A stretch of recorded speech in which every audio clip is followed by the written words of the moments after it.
And good morning, this is Laura Locke, and here's your news at 10 o'clock. So rude. There we go, you say that. Got a nice spitty. And we've got Gulshan Kayembe, who's the sheriff, the High Sheriff. Hello. Hello. Lovely to be here again. Brilliant to see you. Now what I'm going to do is play a quick song, and then I'm just going to make sure I know what we're going to chat about. So there we go. Here's the arrhythmics. Goodness, so I've got two lovely guests in the studio that are actually dealing with my chaos this morning and helping me put my headphones on. So I've got Gulshan Kayembe and Sue Cook. Hello, Sue. Hello, Gulshan. Hello, my darling. Hello. Hello. So lovely to have you with me to deal with my chaos. So Sue, yeah, you brought Gulshan in. I did. Some months ago, I was driving in my car and I heard Gulshan being interviewed on Radio Suffolk with Sarah Lilly as the new High Sheriff of Suffolk, and she was talking about how many prisoners there are who have dyslexia, and of course that's been one of my massive missions for since 2007. And so I contacted Gulshan and we met and we've had some really good chats, haven't we, about this? We have. And we have so many joint missions. So Definitely. That's why we wanted to come talk to you today. Oh, it's brilliant. I'm so glad you thought of me. I mean, we've obviously talked before about how I think I'm dyslexic. I know I'm not dyslexic, but yeah, Gulshan, so what's we've spoken before, you've been in my studio before and it was brilliant.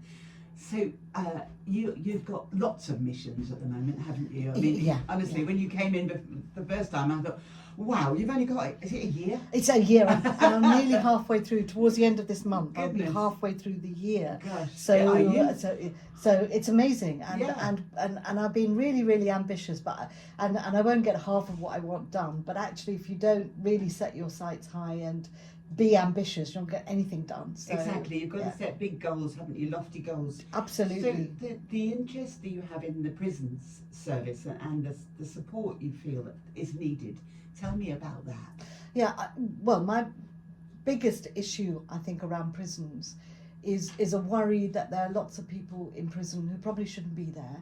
We're overflowing. It's the cost of it as well. But it's also the lost lives, and that's really got to be even more since the last time I spoke to you, because I've visited all three of the prisons in Suffolk now, and they've been really profound when you see people, some people who spent nearly their whole life in prison now and probably will never be able to come out, not because they're unsafe, but because they've got, we saw somebody who does all the gardening. He's developed such a wonderful garden, vegetables, all sorts of things in Warren Hill. And he's an amazing gardener, developed lots of different techniques, and he's really happy. And he's really not going to be able to come out and have a happy life. It's going to be so traumatic because I mean, if you just think the whole of technology, more than 20 years of technological development that he's missed, absolutely, to try and catch up, let alone the housing that he'll need, then getting a job, and then sustain, so much. You think actually it's going to be far more traumatic coming out. Yes. So my mission is really to look at ways we can prevent and support the issues. Yeah. And of course with Sue, her specialism is dyslexia or all sorts of kind of neuropathic issues. So the dyslexia problem in prisons, it's not just in prisons, but that particular it's everywhere area. now. Yeah. But if we can help people sort out their brain, then they're not going to end up in prison, and that's the mission. point. Yeah, yes. And that's where we intersect and we cross over. Sure. It's the whole point. Yeah, it's actually prevention to start with. It is. Yes. And if dyslexia, in my experience, is so dealable with, and you can minimise symptoms so massively and so quickly, then I really, that's been my mission, to help people so they don't end up in jail. It's not fair. It's not right when there are answers and they're easy and they're quick. And I've been doing it for years. Yes. And I know. And you've got your book is out at the moment. It's called Brain in a Jar. I've got Brain in a Jar, which is... I'll take a picture of them in a minute. Yeah. On air, but so Brain in a Jar is basically dealing with those issues. Yeah, but that's for adults though. That's dementia prevention and heavy metal detox. But children can still use it, but it's not as thorough and detailed.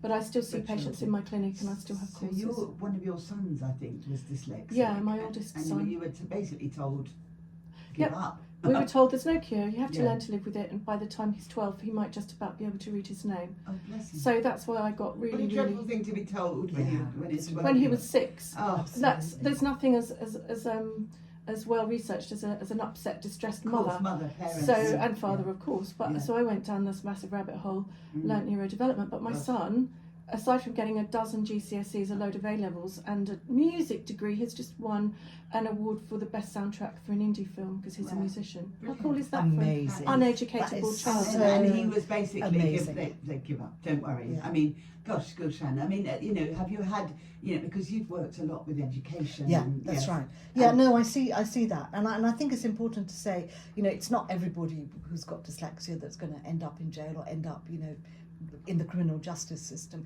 There are often a number of factors, and it's really interesting when Sue you talk about as a mum, when you were told that you passionately research, and I have a little bit of that in terms of with my youngest daughter as well, who was diagnosed with ADHD at the tender age of 24, but had a terrible time at school. So again, I as a parent Yeah. was, oh my God, I have a child who's doing terribly, and she knows it and she's feeling it, and that's giving her mental health needs and all sorts of things. We're able to step in, but it's issues where families can't step in, and I'm not saying that's because they don't care, No. but there are Just- other they've got issues, different that other with barriers, resources and capacity.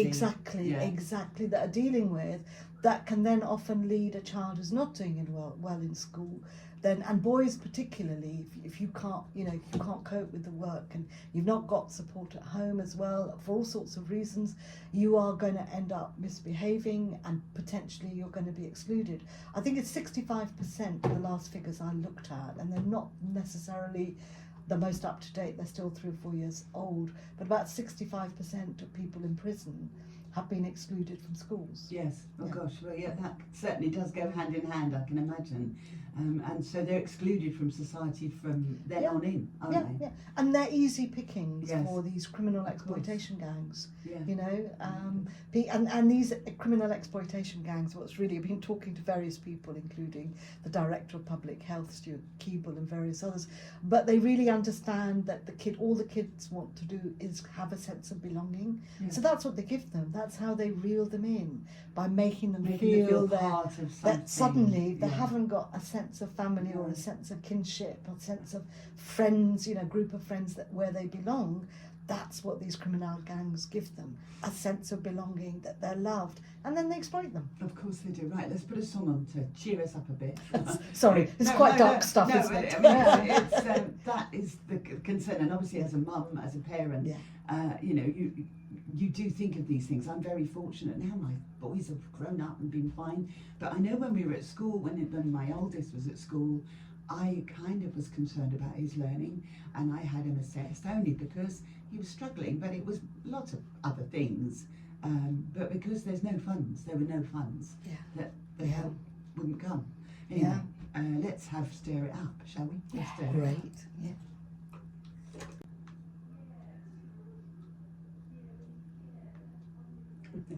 So here we are in the studio. This is Laura Unlocked, and I have two wonderful guests, and I can talk to you for hours, you two lovely women. So Gulshan Kayembe, who's the High Sheriff of Suffolk. I was going to say Nottingham, just because we had this silly conversation earlier. And Sue, who is an expert in neurodevelopment. I always get the wrong neuro. But yes, so we were talking. So we've got some time constraints.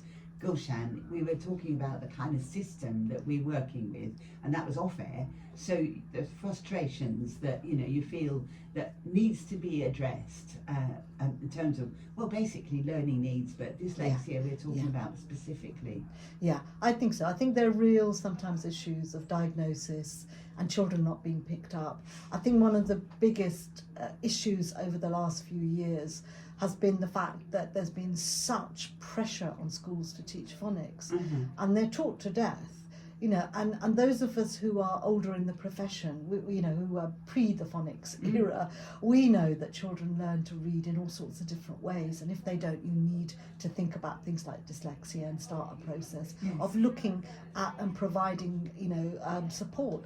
But the system is so heavy on phonics. What I see so many schools do is just keep repeatedly teaching, retesting, And you say, well, if by year 6 they can't read and phonics is the only approach you've tried, there's something wrong here. Absolutely. But the pressures are there because of the previous, anyway, not the current government, but the previous government. And it was heartening when I met with Jess Asante, who's the MP higher, further up the coast in Waveney, talking about the same thing and re-looking at the kind of pressure that we're putting on phonics.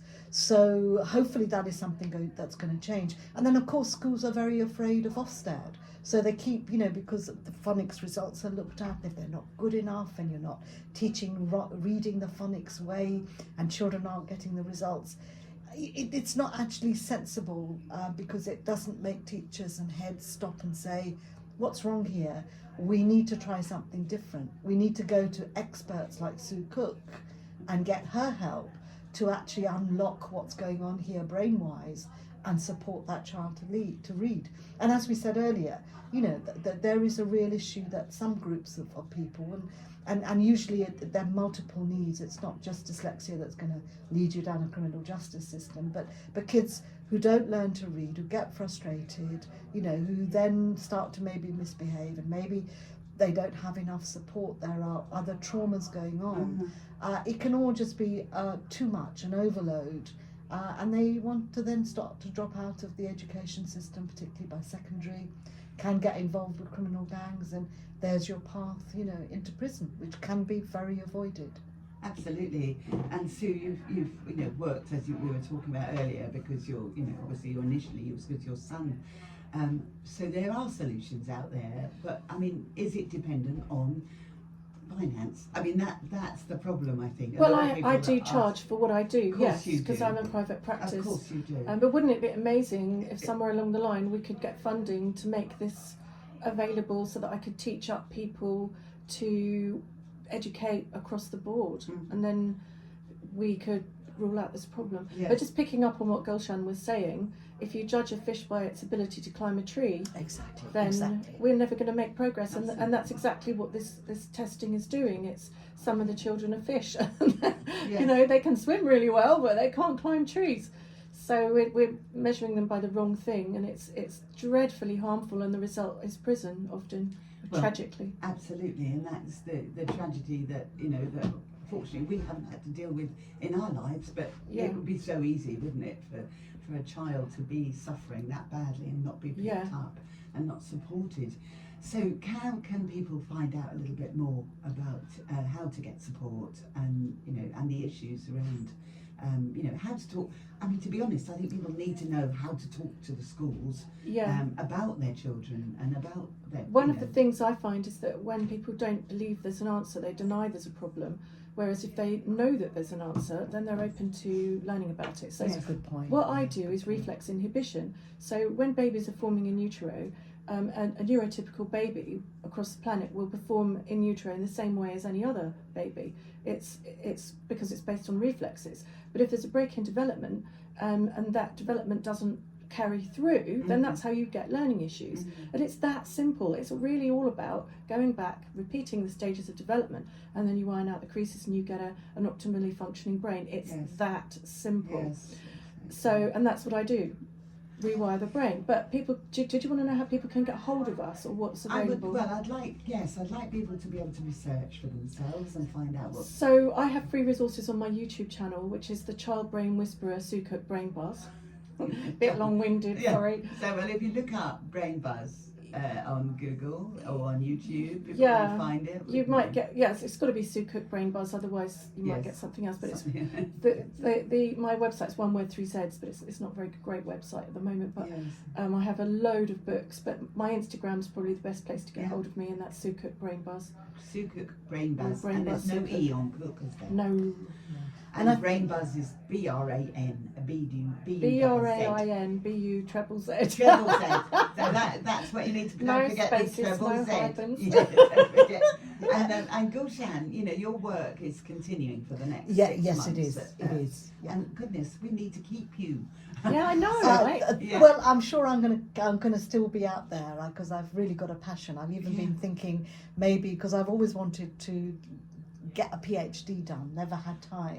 And I'm thinking maybe I've now got this theme. I've always wanted to do this that theme, too. yeah, this theme around sort of prison and how we stop, you know, this pipeline to prison and the things that we can do. But just coming back, I do think it's important for schools heads and teachers to really keep an open mind. Yes. And the way that they work, and for them not to write off children or to feel that there's nothing more. And in fact, you know, many teachers an injustice because they don't write off children. They do try very hard. It's the issue sometimes of, I think, more of the system of Ofsted. You know, it's a very draconian system actually, Ofsted, and that's something else that needs to change. But I think just teachers and head teachers keeping that open mind in terms of researching and being brave. I think it is about being brave enough to say, we will stop doing phonics for this child because it clearly isn't working. But we're not going to give up, and we're going to look for other ways. And as Sue said, there are ways. She's there. There are, you know, more widely across the country. I have come across other people that do similar work. To offer teachers more support, like more teaching assistants to do one-to-one, or more people. That's the issue, isn't it? I think that's also an issue, but I think there's a lot more we can do. I think through training as well, but it's a question of cost. But I think there's training that can be done that can make school and classrooms much more friendly to neurodiversity, including dyslexia.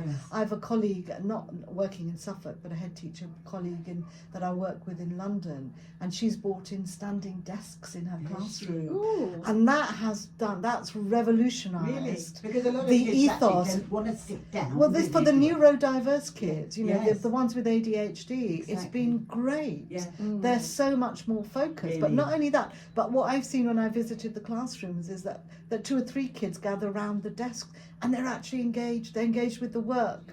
You know, they're not sitting there kind of fiddling, trying to sit still on a desk and a chair that they're not really comfortable on or not happy on, and fiddling. I can relate you know. to that. Yeah, totally. So, you know, there's lots of stuff out there that we can make classrooms much more friendly towards neurodiversity, and that's one of the other things we really need to do. These lights. Exactly. For a neurodiverse child, horrendous. Yes, they are. Did you see that video where a teacher took out these kind of lights and put in, I don't know what type of lights it was, but the behaviour in the classroom? Did you see this video? No, but I can imagine. Share it. The behaviour in the classroom just really improved, because these upset people. I've got a real thing about lights anyway. But, you know, because I run events, and I always think I walk into places and I think, why do you just turn those lights down? And these are strip lights, and I suppose you know they're just they're institutional. Just functional, but for children they actually have a really bad effect on their behaviour. Especially when they flicker as well.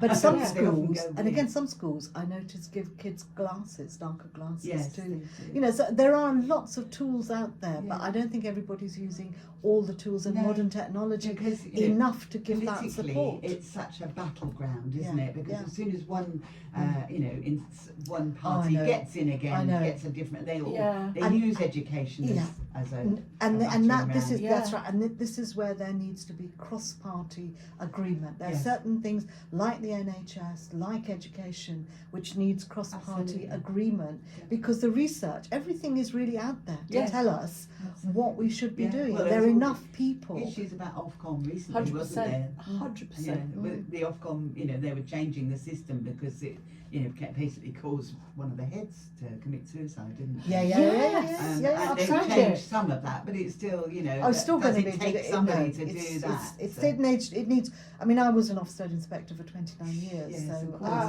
so from the inside, and I gave up, in fact, just before Ruth Perry killed herself, for all the reasons that came out when Ruth Perry killed herself, because I felt that the system was not working, that Ofsted had not recognised that COVID had happened, there was a cost of living crisis, mental health needs were up, you know, that they weren't recognising all of those, not just amongst our children and their families, but amongst teaching staff, amongst head teachers. Yeah, significant. And it needed a system that was not putting this much pressure on everybody. The pressure, I could see it from the heads I work with, the amount of stress and pressure, it's so high stakes. And I think that really needs to be looked at, because it is now working against our education system. And Ofsted, and this is related to our discussion about phonics and dyslexia, you know, the framework is pushing such an academic curriculum. It is not helping, again, our neurodiverse kids. And it's a curriculum where key skills like music and the arts are being pushed out. One of the most interesting things, last thing I'll say, I'm going to shut up, but this is the really, really interesting thing. I've really been aware of it through my work with pupil referral units, which were the alternative, now alternative provision. But in the prisons, what works best for pretty much all of them, nearly all of them, is getting training and getting education in two key areas. One is the arts, visual arts and performing arts, including radio, media, including music, drama, whatever, and visual arts. And that's where a lot of the cuts are going in schools. Exactly. And the second is vocational training. Right. Anything from textiles to metalwork to woodwork to bricklaying, plumbing, electrician, work. They thrive. Absolutely. They learn, and there's a need out there in society for all those things. I'm wondering if the reason for that is because they are right hemisphere dominant. Yeah. Because our school system is set up for people who are left exactly. hemisphere dominant exactly. and fully right-sided Yes, physically, yeah. whereas I'm fully left with a very strong dominant, and I'm a very, very creative person. Yes. So Exactly. if you have people failing who are right hemisphere dominant, then of course they're going to thrive in that environment. There you go. How simple was that? It links in with How the simple was neurodiversity. that? It links in with the Exactly. neurodiversity. It links in with the neurodiversity. 100%. Yes, as yeah. well. And therefore we could prevent it. We could do 100%. much more. We need vocational training in our schools, or schools that are built certainly from 13, 14 years onwards for vocational work. And it's not saying that these kids aren't bright, because they are. You need to be. I mean, people who produce things with their hands and build things, or they're so creative. The brain is doing wonderful things. People say to me, 100%. "You're an academic." No, I'm not. Yes, I've got a master's and I want to do a PhD, but I can't afford it. But I mean, you do. You have certain skills in life, Absolutely. don't you? And But there are many paths up the mountain. Yeah. Yeah, exactly. And exactly. if we're only herded through one path, Exactly. then you're setting up 50% of the people to fail, aren't you? I'm going to Or have to whatever. leave this now, but I could speak to you two forever. Gulshan, do not leave Suffolk Yeah. ever. And keep going and do your PhD. There's University of Suffolk just up the road. Exactly. And they'd love you. They'd eat you up. Yeah. I'm not going to eat you up. She's a It's treasure. She is a treasure. And so are you Because two, so were you. I thought we were, what a lot of talent in this room. It's amazing to be here with you guys. It's absolutely We've got fantastic. plenty of buzz. Yeah, it's so stimulating. With Yes. 3 Zs. 3 Zs, buzz and 3 I'm going Zs. to put some ads on. And we're 3 blondes at the moment, Yeah. aren't we? Yeah. Going blonde because blondes have more fun. Yeah, we definitely do. And it's helped along.